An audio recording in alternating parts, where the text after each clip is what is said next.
Hey, what is going on, you guys? Welcome back to the channel. It has been a little bit of a while since my last video, but I am finally back here, and in celebration of kind of coming back, I wanted to go back to kind of the start of my channel, or the origin of where my channel all began.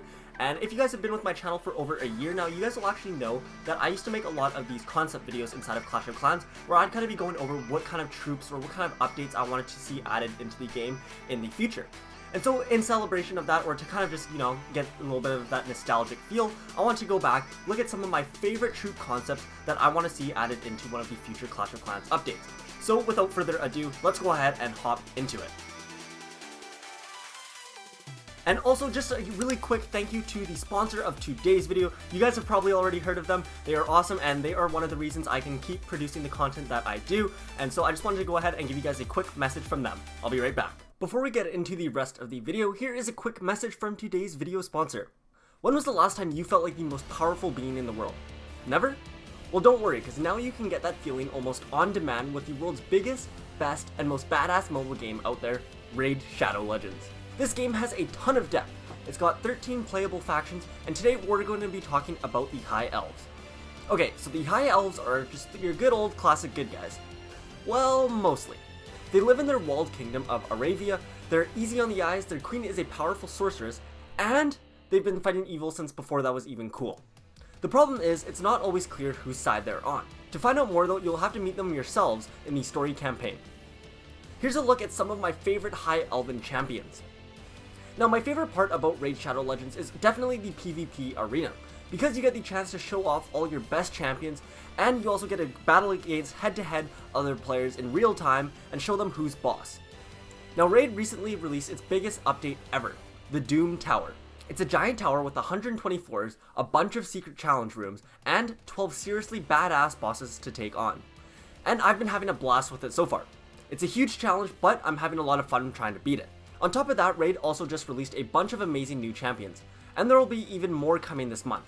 And with over 500 champions in game now, that's a lot. Trust me when I say there's a champion for everyone. This month's absolutely stacked in terms of special events too, with a load of awesome tournaments coming up through February, along with some special Valentine's Day events. There's literally never been a better time to dive in and get started if you haven't tried this game out already for yourself. So you can go ahead and support my channel by downloading Raid Shadow Legends for yourself. All you have to do is hit the link in the description, and by clicking that link you also get a free spirit champion, 50,000 silver, 50 gems, 5 mystery shards, 1 day XP boost, 1 energy refill, and 1 clan boss key as soon as you get in game. Plus, look at this cool champion you'll get for free. Raid is literally giving you guys so much free stuff, so there is no reason not to try out this game. And once you do download the game, you will find your extra rewards here in your inbox for the next 30 days only, so make sure you claim those right away. You guys can find me under the name World of Clash, and if you're quick enough, you can even join my clan. And it's that easy. Just click the link in the description, and I'll see you guys in game. Now anyways, let's get back into today's video. Alright, so hopefully if you guys haven't already heard of Raid Shadow Legends, now you have. I mean, they've been advertising everywhere, so I'm sure you guys have heard of them. But anyways, let's go ahead and hop into some of these first concepts. So this first one is actually one that I've never talked about before on my channel, and so I hope you guys really like it. It took a lot of digging to actually find this, and this is actually one of the original troop concept videos, or sorry, troop concepts inside of Clash, and her name is Calypso. So if you guys go ahead and take a look at some of the graphic designs for her, you can see that she kind of looks like a shaman or some sort of like witch or something that kind of would bring troops back from the dead. Now obviously we already have the witch inside of Clash of Clans, which raises the dead and has those skeletons, and then we also have the super witch, which raises the big boy, and then we also have a night witch, which summons bats. So Calypso doesn't exactly summon skeletons, even though she has those skulls kind of like coming up with her. But we definitely don't need another kind of witch troop inside of the game. And so the difference with Calypso is a bit different. The concept that was made on her claims that she should be like more of a healer shaman. So she's kind of like a mix between a healer and then also a poison spell. So you can kind of imagine how that might work. So the way I understand it is that she's going to basically throw a bunch of area damage onto troops, which are going to not only heal those troops with inside of it, but they're also going to be dealing damage if they are enemy troops. Or if they're not troops, it would be dealing damage to buildings. So it essentially throws down like I guess you could say like a pool of a potion or something, and if they're friendly, it heals them, and if they're not friendly, they would end up having damage dealt to them. So you can also go ahead and take a look at some of the other concepts of it. She also has a bunch of different variations for it, so whoever actually made this, which by the way, for all of these concepts, I'll be flashing up on screen the creator of the concepts if I know who it is. If I don't, please let me know down in the comments below, because I didn't actually create any of these concepts. Some other very, very talented individuals ended up creating them, and I just wanted to showcase them and compile them in a video for all of you. So if you know who actually created this shaman, please let me know in the comments below, and I'll be sure to pin it. But for the other ones, I'll definitely post it up on the screen. In the future, I'll also be making some more of my own concepts that I used to do in the past. So if you guys have any ideas for concepts, let me know down in the comments below as well, and I'll try and make some of them in a future video. Anyways, the shaman also has, like I said, multiple variations, and then when you actually see she, with her power, she can kind of like light up these skulls. I'm not sure how that works with her power, but I guess it just shows that she's like some magical, powerful being that can control magic inside of the world of Clash. Anyways, let's move on to this next troop called the Falconer. Now this one was done by St. Jin van Dorselaer. I'm not sure how to pronounce it. I've definitely butchered that, but I'll flash it up on screen right here. But here you can see the Falconer is essentially a blind troop, and his description reads as follows.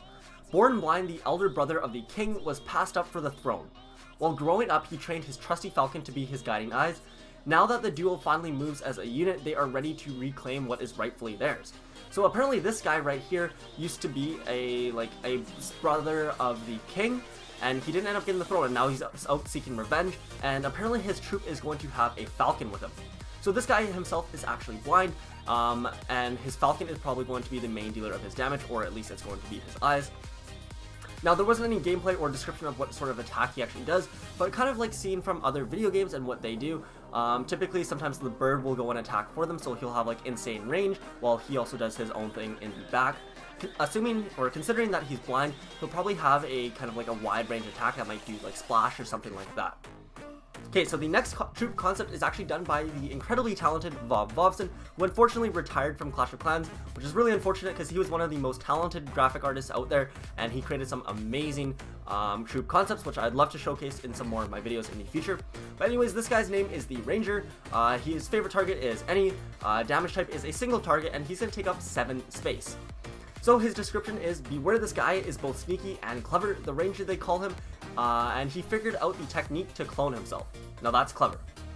And so what his clone ends up doing is that the Ranger creates a clone of himself, and then the clone basically has fewer hit points, but it doesn't disappear unless it gets taken out by a defense. So it's essentially like a glass cannon, but until it is actually destroyed or hit by a defense, it's going to basically double the Ranger's damage because there is 2 of them. Anyways, this next one was also created by Vovson, and his name is the Spellcaster. His description basically says that some call him the craziest of the craziest, but everyone can all agree that he is dangerous. This mad scientist zaps multiple buildings at once with his electrifying hat. And so his like special power, or the thing that makes him unique, is that the scientist basically finds a random spell that he'll drop on the ground, affecting nearby units.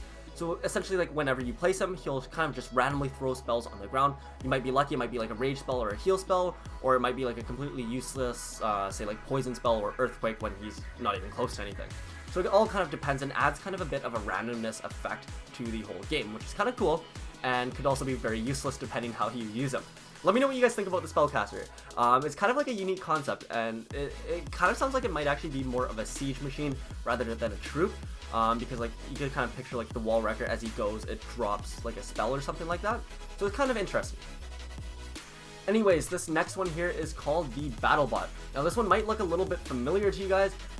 This one was also done by Vovson, and it was taken from the builder base in Clash of Clans. Now, its description is these sneaky robots built by none other than the master builder himself, and they are made to destroy. Now, this one is strictly to be used in the builder base, obviously, and it essentially lets you take 8 of them into battle with you. And they're essentially just like little minions, kind of like more useless barbarians, but you can fit more of them. This is only at level 1, keep in mind. Now, these next ones are variations of the skeletons. They are super cool. One of them is called the Skeleton King. He essentially rides on a skeleton pony, and he holds a bomb. So the way I believe that it would work is that he would kind of ride on his horse, and he would actually attack from a range. He'd essentially be like the bomber from Clash Royale or the bomber from the builder base, and he would throw his bombs from afar, and once he runs out of bombs, his horse will essentially will charge in, running super fast and taking him straight to those defenses, where he'll essentially be like one of those big boy skeletons that the Super Witch spawns. Another variation is the skeleton crab. This one, no idea what it'll do. It just looks super funny, and it would be really, it would just be really weird to have, you know, a skeleton crab, because they don't even have skeletons in Clash of Clans. But feel free to speculate on what exactly this guy will do. In my mind, it's more just like a big skeleton once again, kind of like the big boy.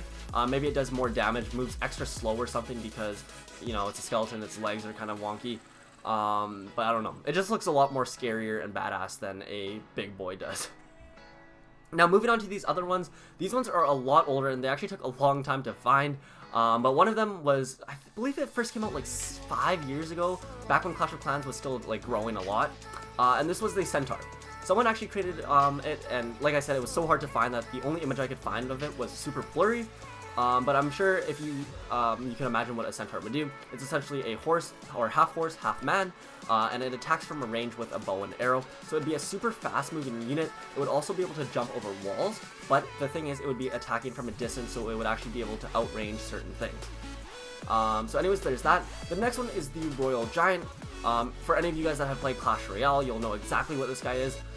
It's basically a giant that will attack defenses, but from afar as well. So kind of like a centaur, but it strictly attacks defenses, has a lot more health, does a lot more damage, and takes up a lot more space. Well, in this case, it only takes up 5 more space.